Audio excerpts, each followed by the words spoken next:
नमः संस्कृताय। प्यारे दोस्तों, इस वीडियो में हम लेकर के आए हैं नट वैदिक साहित्यम का 37वां भाग, जिसमें आज हम आपको बताने वाले हैं पुरुष सूक्त को।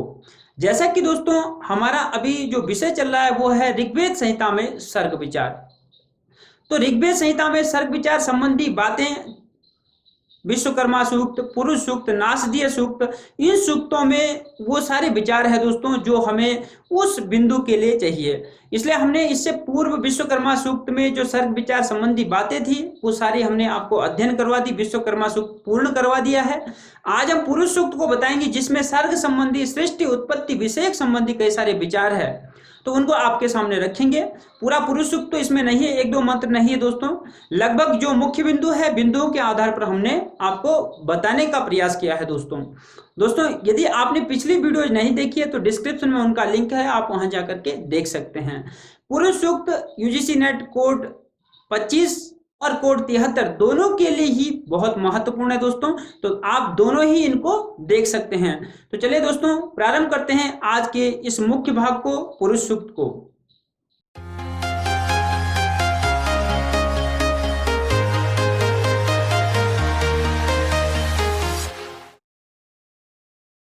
प्रारंभ करते हैं दोस्तों पुरुष सूक्त को।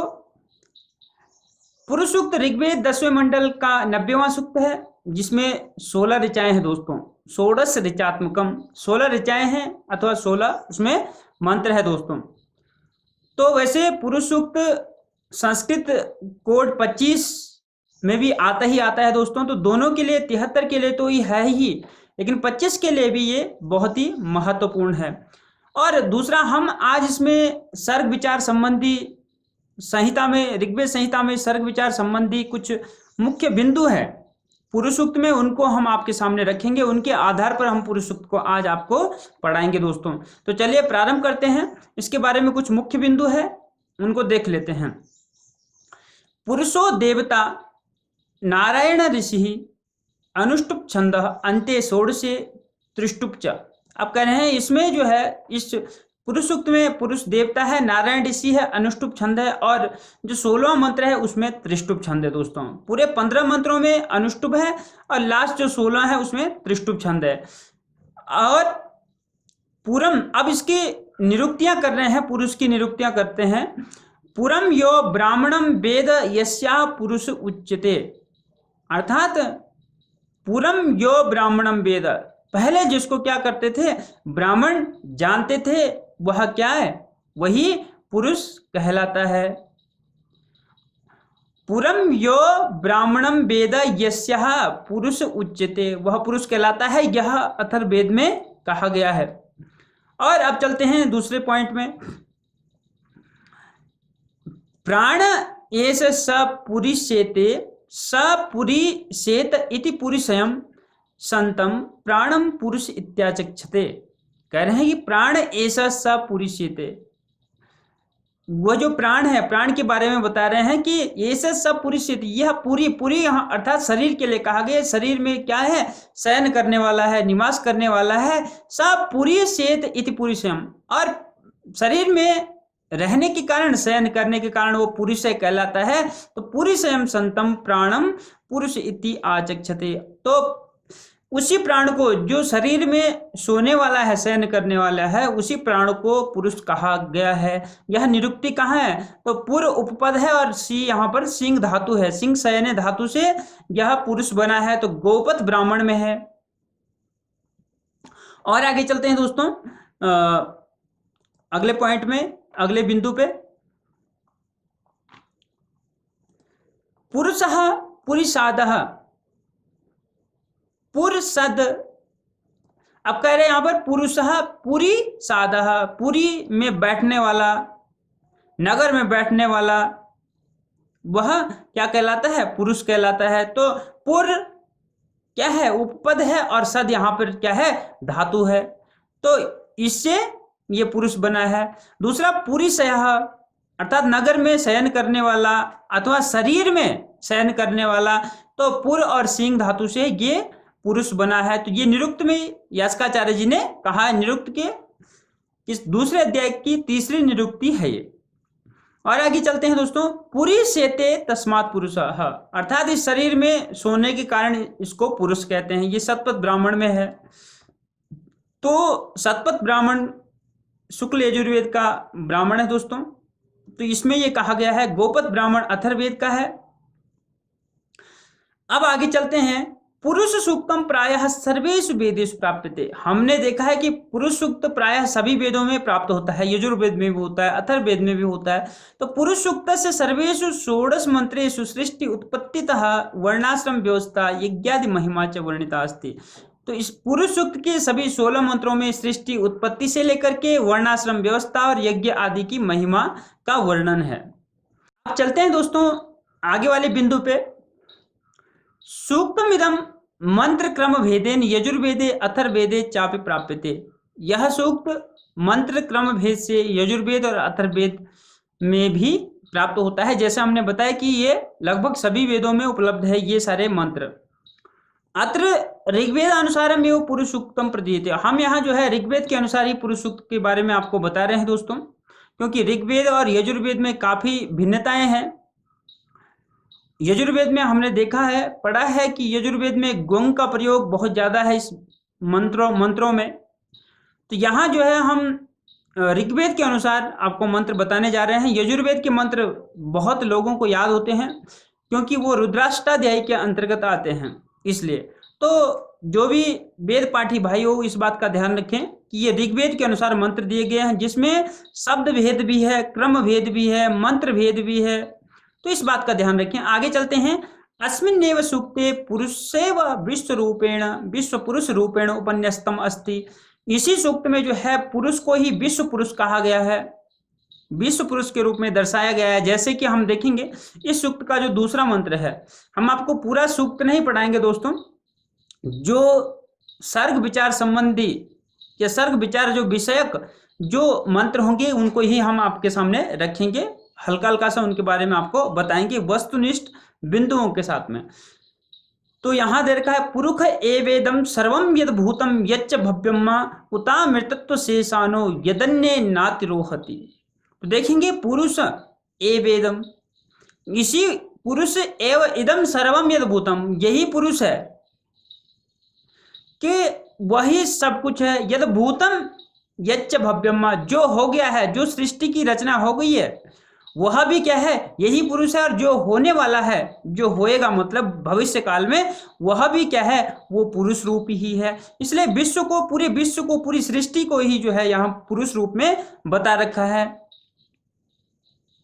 अब आगे चलेंगे। और जो अन्य से बढ़ता है, अन्येन अतिरोहति उत अमृतत्वम से ईशानः, और जो क्या है अमृतत्व का स्वामी है, वे पुरुष के लिए कहा गया है दोस्तों। और आगे चलते हैं। तस्मात् देव पुरुषात् सृष्टि उत्पत्ति जातेति। उसी पुरुष से पूरी सृष्टि की उत्पत्ति हुई है। जब सृष्टि, पुरुष को ही सृष्टि कहा गया है, विश्व को ही सृष्टि कहा गया है, उसी पुरुष से सृष्टि की भी उत्पत्ति हुई है, ये भी पुरुष सूक्त में कहा गया है। यथा तस्मात् विराट जायत विराजो अधिपुरुषः स जातो अत्यधिचत पश्चात भूमि मथो पुरः। क्या कह रहे हैं कि तस्मात् विराट पुरुषात्, तस्मात् विराट पुरुषात्, उस विराट पुरुष से क्या हुआ है, यह पूरी सृष्टि की उत्पत्ति हुई है। पहले क्या था, अधिपुरुष अर्थात जो परमात्मा है, परम तत्व जो है, उससे विराट पुरुष की तस्मात् अधिपुरुषः, उस अधिपुरुष से विराट पुरुष की उत्पत्ति हुई। विराजो अजायत, विराट पुरुष की क्या हुई, उत्पत्ति हुई।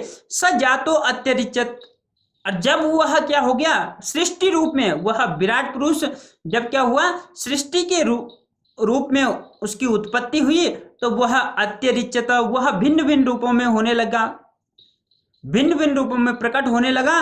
पश्चात भूमिम अथो पुरः, तो उसके बाद जो है क्या, भूमि आदि जो सभी तत्व हैं, भूमि आदि जो इस संसार में विद्यमान वस्तुएं, सभी का निर्माण होना शुरू हो गया। तो इस तरीके से पुरुष से ही सृष्टि की उत्पत्ति हुई, यह भी उसमें कहा गया है। चलते हैं दोस्तों अगले पॉइंट में। देवैः सृष्टि यज्ञस्य आरंभे यज्ञस्य कृते सप्त परिधय निर्मिताः। देवों के द्वारा जब सृष्टि की रचना हो रही थी उस समय यज्ञ की साज सज्जा हेतु, जब जैसे हम हवन करते हैं, यज्ञ करते हैं, तो उसमें कुछ परिधियां होती है, तो ऐसे ही उन्होंने क्या किया, यज्ञ के लिए 7 परिधियां निर्मित की, 7 परिधियां बनाई और एकाविंशति समिधा च प्रयुक्त, और उस यज्ञ में उन्होंने उन परिधियों के लिए एकाविंशति 21 समिधाओं का प्रयोग किया। जैसे मंत्र के चलेंगे, मंत्र में कहा गया है, उसी का 15वां मंत्र है दोस्तों, सप्तास्यासन परिधय स्त्री सप्तः समिधः कृताः देवा यज्ञम तन्वाना अवधनन पुरुखम पशुमा। क्या कह रहे हैं देखेंगे, सप्त अस्य आसन परिधय, 7 इसकी परिधियां निर्मित की, और त्रिसप्तः समिधः कृता, त्रिगुणित सप्तः अर्थात 3 से गुणा करके 7 को, तो 21 समिधाएं उसके लिए बनाई। देवों ने यद यज्ञम तन्वाना अवदनन पुरुखम पशुमा, तो जब देवलोग जो है विस्तार, तनु विस्तार ने धातु है, जब देवलोग जो है उसकी साज सज्जा में लगे हुए थे, सृष्टि बनाने में लगे हुए थे, उसके विस्तार करने में लगे हुए थे, उस समय उन्होंने ये परिधियां और उनके लिए समिधाएं बनाई या समिधाएं एकत्रित की। अवदनन जिसमें जो है उन्होंने पुरुष रूपी, जो परमात्मा रूपी जो पुरुष है उसको, और पशु कौन, चेतना रूपी जो पशु है, उन दोनों को उसमें आबद्ध किया। तो ये था इसका, इसलिए जो है तो ये बताना जरूरी था दोस्तों, क्योंकि कोड 73 में बहुत ही डीपली पूछा जाता है, कई बार मंत्र ही पूछे जाते हैं, इसलिए यहां मैंने मंत्रों को पूरा आपके सामने रखा है। चाहते तो हम थोड़ा सा मंत्र का एक भाग, एक अंश देकर के छोड़ सकते थे, लेकिन पूरा मंत्र हमने कई बार देखा है कि पूरा मंत्र ही परीक्षा में आता है, यह मंत्र कहां से लिया गया है, या बीच से खाली रिक्त स्थान छोड़ दिया जाता है जिसको आपको भरना पड़ता है। तो चलिए चलते हैं अगले वाले बिंदु पे। सृष्टि उत्पत्ति क्रमे यज्ञ देवैः ऋतुओपि प्रयुक्ताः।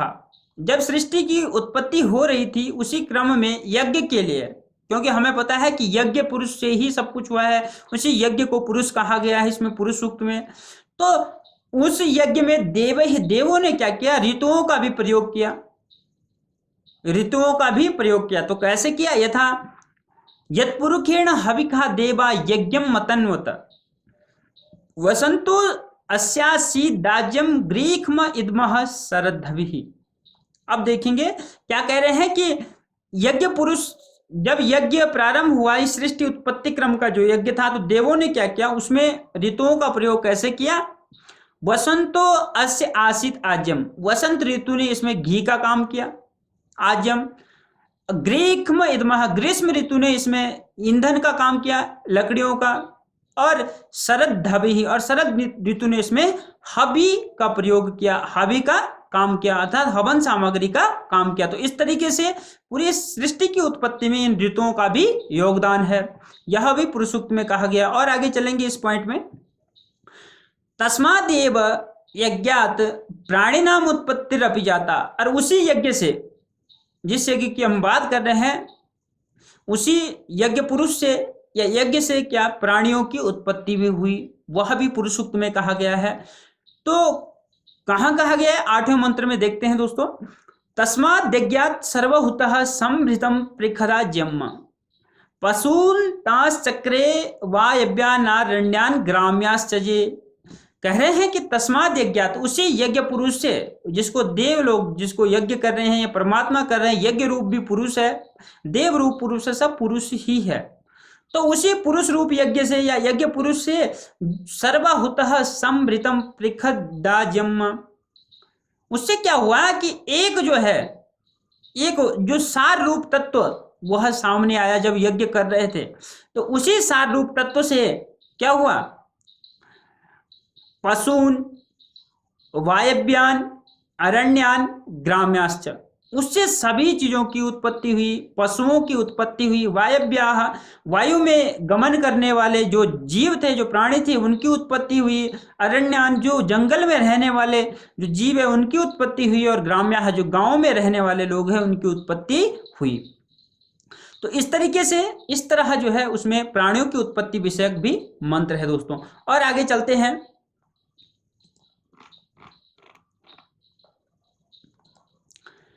तस्मादेव यज्ञ पुरुषाद वेदानामपि प्राकट्यम अभवत या अभूत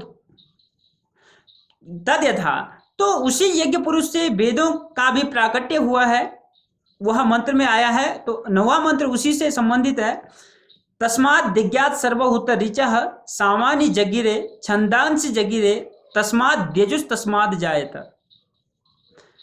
तो देखेंगे कि तस्मात् यज्ञात, उस यज्ञ से क्या हुआ, ऋचः सामान्य जगिरे, उसी यज्ञ से, उस सर्वभूत यज्ञ से क्या हुआ, ऋचाएं अर्थात ऋग्वेद की उत्पत्ति हुई, और सामान्य जगिरे सामवेद की उत्पत्ति हुई, छंदांश जगिरे अथर्ववेद की उत्पत्ति हुई, तस्माद यजुः तस्माद अजायतः, और उसी से यजुर्वेद की भी उत्पत्ति हुई है। तो कई बार क्या आ जाता है, ये पूरा मंत्र आ जाएगा बीच से, जैसे ऋचः है, ऋचः को छोड़ देंगे, ऑप्शन में देंगे तो वो आपको खुद भरना पड़ेगा, इसलिए हमने मंत्र भी यहीं पे आपको बता दिए हैं दोस्तों।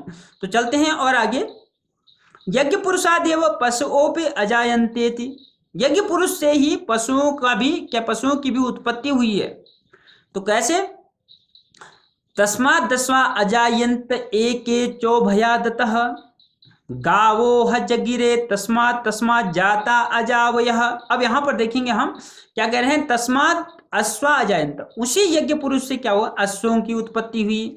एके च उभयादतः, जिनके दोनों ओर दांत है, ऐसे जीवों की उत्पत्ति हुई। उनमें जो अश्व है, गाय है और भेड़ है, बकरियां हैं, इन सब की उत्पत्ति उस यज्ञ पुरुष से हुई। अजावयः, आजादी अर्थात अजा मतलब बकरी आदि, भेड़ आदि, जितने भी जो जानवर है उनकी उत्पत्ति इसी यज्ञ पुरुष से हुई है। और आगे चलते हैं दूसरे बिंदु में दोस्तों। चतुर्वर्णानाम उत्पत्तिरपि तत एव जातेति, और 4 वर्ण जो है उन चारों वर्णों की उत्पत्ति भी उसी यज्ञ पुरुष से हुई है। ब्राह्मण, क्षत्रिय, वैश्य और शूद्र, इन चारों वर्णों की उत्पत्ति भी उसी यज्ञ से हुई है। वह कहते हैं 12वें मंत्र में क्या है, ब्राह्मणोस्य मुखमासीत् बाहुराजन्यः कृतः ऊरु तदस्य जद वैश्यः पदव्याम शूद्रो अजायत। इन मंत्रों में यजुर्वेद में देखेंगे तो गुंग का प्रयोग है दोस्तों, लेकिन यहाँ गुंग का प्रयोग नहीं है। तो ब्राह्मणों से मुखमासीत्, जो ब्राह्मण है वह क्या था, वह इसी यज्ञ पुरुष का क्या है, मुख है। बाहुराजन्य, और जो दोनों भुजाएं हैं वह क्या है, क्षत्रिय है। ऊरु तदस्य यद वैश्य, और उसकी जो जांघें हैं वो क्या है, जो वैश्य है वो है। वैश्य उस यज्ञ पुरुष की जांघें है, अर्थात वैश्य उस यज्ञ पुरुष की जांघों से उत्पन्न हुआ है, क्षत्रिय उनकी बाहु से उत्पन्न हुआ है, और ब्राह्मण उनके मुख से उत्पन्न हुआ है। पदव्याम शूद्रो अजायत, और पैरों से, उनके पैरों से शूद्र उत्पन्न हुआ है। तो ये कहा जाता है दोस्तों। तो चतुर्वर्णों की यहाँ पर उत्पत्ति भी उसमें बताई गई, पुरुष सूक्त में बताई गई है। और आगे चलते हैं दोस्तों।